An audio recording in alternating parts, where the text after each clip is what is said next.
ఈ రోమా క్రైస్తవ రాజ్యమైనటువంటి ఘట సర్పమును గూర్చి పౌలు గారు ఎప్పుడో చెప్పారు. ఒకసారి చూద్దాం. 2వ తెస్సలోనీయులకు రాసినటువంటి లేఖ 2వ అధ్యాయం 3వ వచనం చదువుదాం. మొదట భ్రష్టత్వము సంభవించి నాశన పాత్రుడగు పాప పురుషుడు బయలు పడితే గాని ఆ దినము రాదు.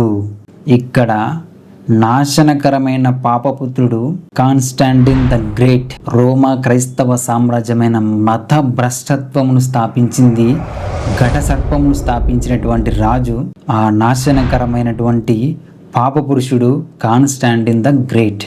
ఈ పాప పురుషుడైనటువంటి కాన్స్టాంటిన్ ద గ్రేట్ స్థాపించినటువంటి ఈ రోమా క్రైస్తవ సామ్రాజ్యం గూర్చే పౌలు గారు మొదట భ్రష్టత్వము సంభవించి, అంటే మత భ్రష్టత్వము, క్రైస్తవంలో సత్యము, జ్ఞానము, ప్రేమ, బుద్ధి, సమానత్వమును దేవుడు జరిగించాలని చెబితే వీరు మాత్రం వారి అధికారం కొరకు మత భ్రష్టత్వాన్ని స్థాపించారు.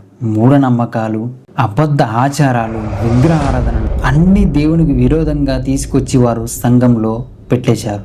అందుకే ఆ భ్రష్టత్వం మొదట స్థాపించబడుతుంది అని ఈ మత భ్రష్టత్వమైనటువంటి రోమా క్రైస్తవ సామ్రాజ్యం గురించే పౌల్ గారు 2వ తెస్సలోనిలో మనకి చెప్పాడు. సరే, ఓకే, ఇప్పుడు ఘట సర్పము పూర్తిగా అంతమైపోయింది. ఇప్పుడు మరలా ఏమొచ్చింది? భయంకరమైన క్రూర మృగం, the beast of the sea, భక్తిహీనులు అనేటువంటి సముద్రంలో నుంచి వచ్చిన ఒక భయంకరమైన క్రూర మృగం. ఈ క్రూర మృగం ఏంటి? ఇదే క్రైస్తవ రోమా క్రూర మృగము, రోమా క్రిస్టియన్ బీస్ట్. ఇప్పుడు ఈ క్రూర మృగం అంటే ఏంటో క్లారిటీ వచ్చింది అనుకుంటున్నా.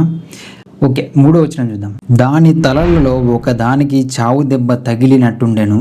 అయితే ఆ చావు దెబ్బ మానిపోయెను గనుక భూజనులందరూ మృగము వెంట వెళ్ళుచు ఆశ్చర్యపడుచుండిరి. అయితే ఈ క్రూర మృగమైనటువంటి క్రిస్టియన్ రోమా బీస్ట్, దీని తలలో ఒకదానికి చావు దెబ్బ తగిలిందంట. అసలు ఆ చావు దెబ్బ ఏంటి? ఆ తగిలిన ఆ చావు దెబ్బ మరలా మానిపోయిందంట. ఆ క్రూర మృగమైనటువంటి క్రైస్తవ రోమా సామ్రాజ్యానికి చావు దెబ్బ ఎప్పుడు తగిలిందంటే క్రీస్తు శకము 476లో ఆ గాయం తగిలింది. ఆ గాయమే పూర్తిగా రోమా సామ్రాజ్యము కుప్పకూలిపోవడము. గాయం ఊరికే తగలదు, కొడితేనే తగులుతుంది. ఆ కొట్టిన వారు ఎవరో కాదు, చరిత్రలో రోమా సామ్రాజ్యం పడిపోవడానికి కారణము గోతిక్స్, జర్మన్స్, బార్బియన్స్. వీళ్ళు రోమా సామ్రాజ్యాన్ని పూర్తిగా నాశనం చేసేశారు. అదే దెబ్బ తగలడం అంటే. ఈ క్రూర మృగానికి తగిలినటువంటి చావు దెబ్బ, ఆ గాయము మానిపోయింది. మానిపోయిన తర్వాత కూడా మనుషులు ఆ మృగము వెంట వెళుతూ ఉన్నారు. అట్లా వెళుతూ ఆశ్చర్యపోతున్నారంట. ఏ లెవెల్గా దెబ్బ తిని కూడా ఈ లెవెల్గా బతికిందంటే అది ఎంత మోసంతో, ఎంత కుట్రలతో తన అధికారాన్ని స్థాపించుకోవాలనుకుంటుందో చూడండి. 4వ వచనం చదువుకుందామండి. ఆ మృగమునకు అధికారం ఇచ్చినందున వారు ఘట సర్పమునకు నమస్కారం చేసిరి. మరియు వారు ఈ క్రూర మృగముతో సాటి ఎవడు, దానితో యుద్ధము చేయగలవాడెవడు అని చెప్పుకొనుచు ఆ మృగమునకు నమస్కారం చేసిరి.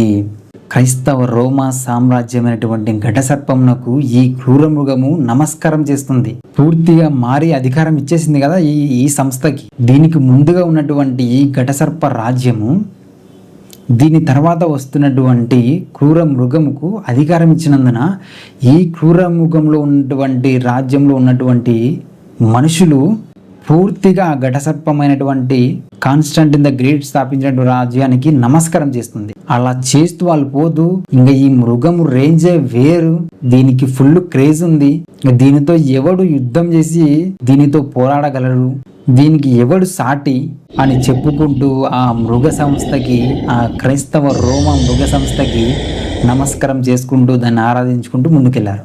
5వ వచనం చూద్దామండి. డంబపు మాటలను దేవదూషణను పలుకు ఒక నోరు దానికి ఇయ్యబడెను. మరియు 42 నెలలు తన కార్యము జరుపనధికారము దానికి ఏర్పాటాయను. చూడండి, ఈ క్రూర మృగానికి 42 నెలలు అధికారం ఉందంట. దేనికి? డంబపు మాటలు మాట్లాడడానికి, విశ్వాసులను హింసించడానికి, మా మాట కాదనే వారిని హింసించి చంపి వారికి లోబడేలా చేసుకోవడానికి 42 నెలలు దానికి పవర్ ఉందంట. 42 నెలలు అంటే ఏంటి?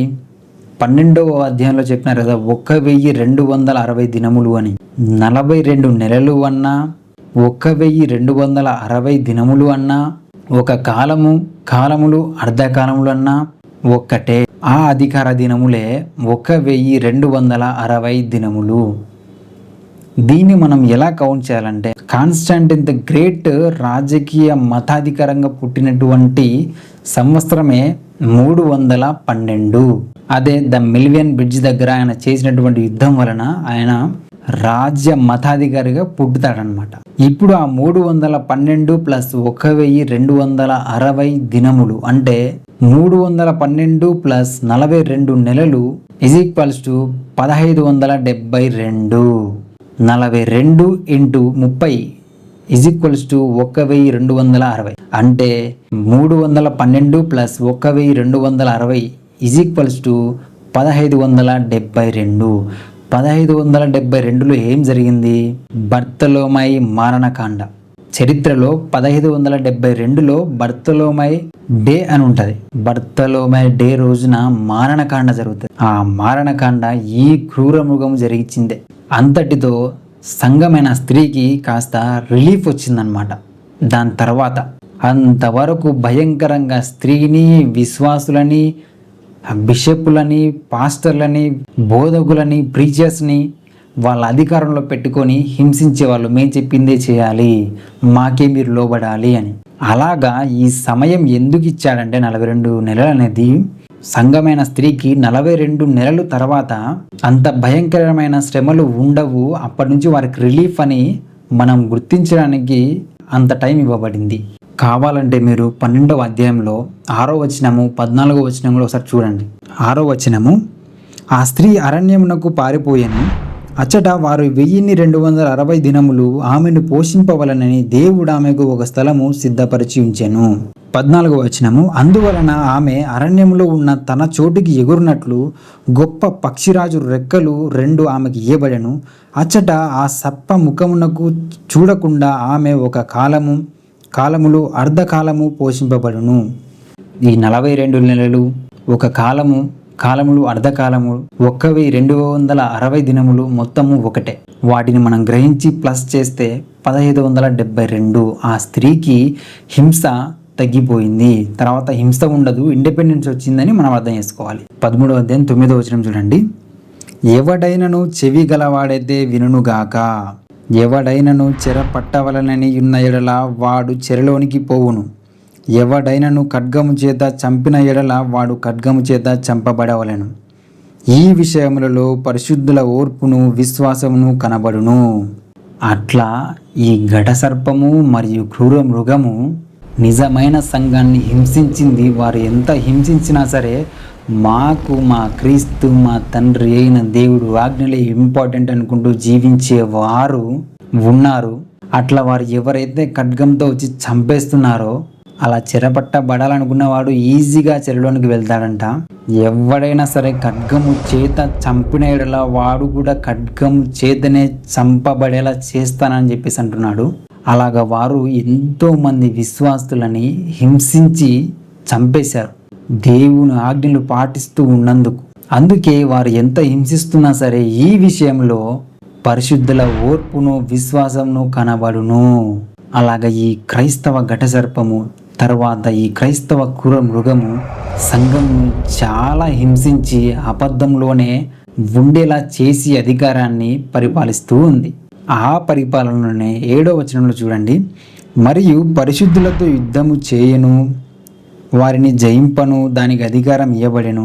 ప్రతి వంశము మీదను ప్రతి ప్రజ మీదను ఆయా భాషలు మాట్లాడు వారి మీదను ప్రతి జనము మీదను అధికారము దానికి ఇవ్వబడెను. ఆ అధికారమే 42 నెలలు. ఆ 42 అంటే 1260 సంవత్సరాలు. అన్ని సంవత్సరాలు ఆ క్రూర మృగము ప్రతి జనము మీద, ఆయా భాషలు మాట్లాడే ప్రతి జనముల మీద అధికారాన్ని గ్రిప్పులో తెచ్చుకొని భయంకరంగా భ్రష్టత్వములో పరిపాలించింది. ఇలా పరిపాలిస్తున్నటువంటి ఆ క్రూర మృగము సంస్థలోకి లేదా రాజ్యంలోకి ఎవరైనా వెళితే, సత్యాన్ని గ్రహించక అది బాగుందని వెళితే దేవుడు ఒక రేంజ్లో వార్నింగ్ ఇస్తున్నాడు. ఆ వార్నింగ్ 8వ వచనం చూడండి. భూ నివాసులందరూ అనగా జగత్తుత్పత్తి మొదలుకొని వధింపబడి ఉన్న గొర్రెపిల్ల యొక్క జీవ గ్రంథమందు ఎవరి పేరు వ్రాయబడలేదో వారు ఆ మృగమునకు నమస్కారం చేయుదురు. చాలా సీరియస్గా దేవుడు వార్నింగ్ ఇస్తున్నాడు సమస్త ప్రజలకు. మీరు మత భ్రష్టత్వంలోకి వెళ్ళకూడదు. మీరు సత్యంలోనే కన్యకగా, నీతిగా, విశ్వాసంగా, పరిశుద్ధంగా, సమానంగా ఉండాలని నేను కోరుకున్నాను. మీలో మనుషుల్లో ఎవరైనా సరే ఆ మృగమునకు నమస్కారము చేయకూడదు. ఒకవేళ నమస్కరిస్తే ఆ నమస్కరించిన వారు ఎవరు? జగత్తుత్పత్తి మొదలుకొని వధింపబడి ఉన్న గొర్రెపిల్ల జీవ గ్రంథంలో వ్రాయబడని వారు మాత్రమే దానికి నమస్కరిస్తారు. వధింపబడి ఉన్న గొర్రెపిల్ల జీవ గ్రంథంలో వ్రాయబడిన వారు ఆయన రాజ్యంలో ఉంటారు. కాబట్టి విశ్వాసులమైన మనము, మనుషులు కావచ్చు, చాలా జాగ్రత్తగా మనము ఈ చివరి దినాల్లో ఉండాలి. బాగా ఆలోచించండి. వధింపబడి ఉన్న గొర్రెపిల్ల ఉంది, అది ఎవరో మనకు తెలుసు, ఆయనే మన రాజు. అలాగే సంఘంలో వధింపబడని గొర్రెపిల్ల ఉంది. ఆ వధింపబడని గొర్రెపిల్లను దేవుడు ఏ రేంజ్లో వధిస్తాడో రాబోయే రోజుల్లో మాట్లాడుకుందాం. ఆ వధింపబడని గొర్రెపిల్లనే 666. ఈ 666ను గూర్చి నెక్స్ట్ వీడియోలో మాట్లాడుకుందాము. ఎక్స్ట్రాడనరీగా ఉంటుంది. ఆ 666ను గూర్చి పూర్తి క్లారిటీ నేను ఇవ్వబోతున్నాను. కావున క్రీస్తు సంఘమైన మనము అబద్ధంలో ఉండకుండా, మత భ్రష్టత్వంలో ఉండకుండా, సత్యంలో, పరిశుద్ధతలో, జ్ఞానములో, బుద్ధిలో మంచి క్రియలు ఫలించేలా జీవించాలని నేను మనస్ఫూర్తిగా కోరుకుంటున్నాను. కాబట్టి మీకు క్లారిటీ వచ్చింది. ఘటసర్పం అంటే ఏంటో, క్రూరముఖం అంటే ఏంటో. ఎర్రటి మహా ఘటసర్పము అంటే పాగాన్ రోమా సామ్రాజ్యము, అంటే రోమా పాగాన్ మతమైనటువంటి సామ్రాజ్యము. సర్పము అంటే క్రైస్తవ రోమా సామ్రాజ్యం. ఆ సర్పమే మరలా ఘటసర్పముగా మారింది. అదే కాన్స్టాంటిన్ ది గ్రేట్ స్థాపించినటువంటి రోమా క్రైస్తవ సామ్రాజ్యము. తర్వాత ఈ ఘటసర్పము తన రూపంను మార్చుకొని క్రూర మృగానికి అధికారం ఇస్తుంది. ఆ క్రూర మృగమే రోమా క్రైస్తవ క్రూర మృగము. కాబట్టి క్రైస్తవ సంఘమా, ఈ చివరి దినాల్లో జాగ్రత్తగా ఉండండి. రావాల్సిన రాజు ఎప్పుడు వస్తాడో తెలియదు. వస్తే మాత్రం ఒక్కొక్క రాజులకి, రాజకీయ నాయకులకి, రాజ్యాలకి, మతానికి, మత భ్రష్టత్వానికి పగిలిపోతుంది. అలా పగలగొట్టించుకోకుండా, రాజ్య వెలుపల ఉండకుండా మనందరము రాజ్యంలో ఉండాలనేదే నా కోరిక. మీ సత్యక్రియలు మీ జీవితంలో అలాగే కొనసాగించుకుంటూ ఉండాలని నేను కోరుకుంటున్నాను. మీరు వినువారు మట్టుకే ఉండకుండా 10 మందికి తెలియజేసేలా చేయండి. చెవి కలిగిన వాడు ఈ సత్యాన్ని గ్రహించి, బుద్ధిమంతులు గ్రహించి సత్యక్రియల్లో వారి జీవిత విధానాన్ని అలాగే కంటిన్యూ చేస్తారని నేను కోరుకుంటున్నాను. ఈ దేవుని వాక్యంలోని పరిశుద్ధత, జ్ఞాన సంబంధమైన వాక్య వివరణ మీకు నచ్చినట్లయితే ఖచ్చితంగా వీడియోకి లైక్ చేయండి. ఈ సత్యానికి సపోర్టుగా ఛానల్ని సబ్స్క్రైబ్ చేసుకోండి. 10 మందికి మీరే ఈ సత్యవాక్యాన్ని పంచండి. నెక్స్ట్ వీడియోలో మళ్ళీ కలుద్దాము. అందరికీ వందనాలండి.